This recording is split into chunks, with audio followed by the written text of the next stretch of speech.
Maliliit, di ba? Ito yung ulang dito sa aming mga ilo. Yung mga ganitong klase.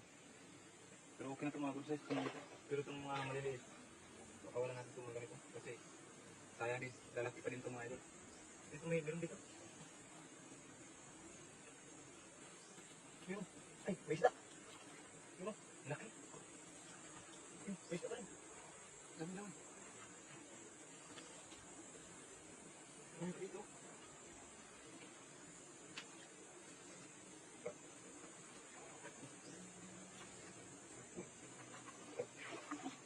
Ay, ang dami. Ano dito?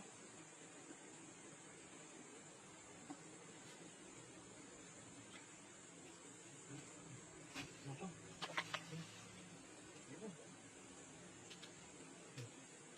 Yung alam sa amin.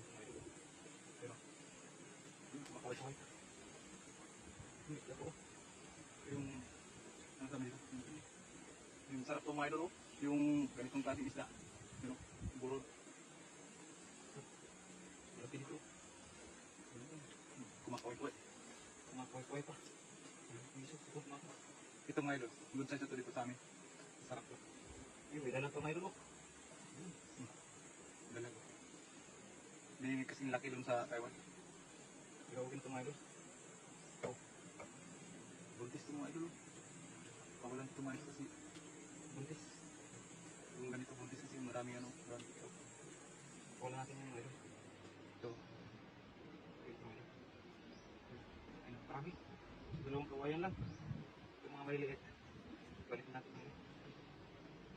Dito pa. Marami. Meron pa.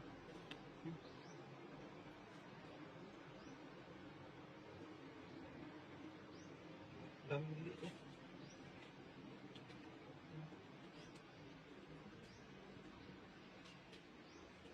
Maraming ulang dito mga idol. Hindi lang sa Taiwan, pati dito sa amin mga idol. Sa Pinas. Sa probinsya namin. Malulungkit ito mga idol. Kailan ito? Ano